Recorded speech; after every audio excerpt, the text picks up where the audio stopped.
લોકમત ન્યૂઝમાં આપનું સ્વાગત છે।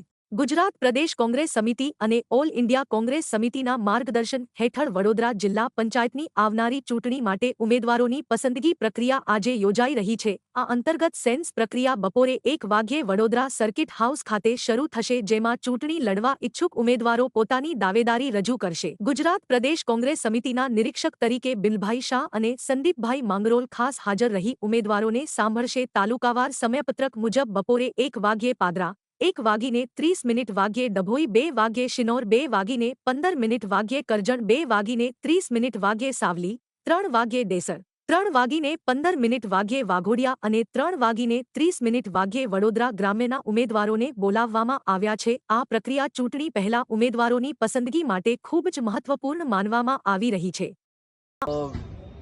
કર્યો છે કે વધારે તક યુવાઓને આપવામાં આવે એવી માટે આજે પ્રદેશમાંથી પ્રદેશના પ્રભારી શ્રી જિલ્લાના અમારા બિમલભાઈ વડોદરા જિલ્લા કોંગ્રેસ સમિતિ દ્વારા આગામી સ્થાનિક સ્વરાજની જે ચૂંટણીઓ આવી રહી છે એના ભાગરૂપે આજે અહીંયા વડોદરા જિલ્લામાંથી જિલ્લા પંચાયતની જે 34 બેઠકો છે એ લડવા ઈચ્છતા દાવેદારોને ખાસ કરીને અહીંયા બોલાવવામાં આવ્યા છે।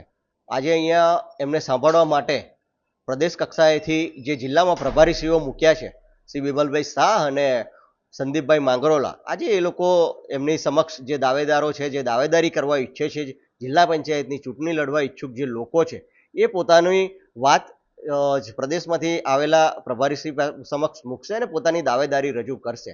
આગામી સમયમાં જ્યારે પણ ચૂંટણી આવી રહી હોય ત્યારે એમાંથી જે પણ એક સીટ પર 2, 5 કે એનાથી વધારે જો દાવેદારી નોંધાય તો એ આગળનો નિર્ણય એમના કોન્સેસના માધ્યમથી કરવામાં આવશે।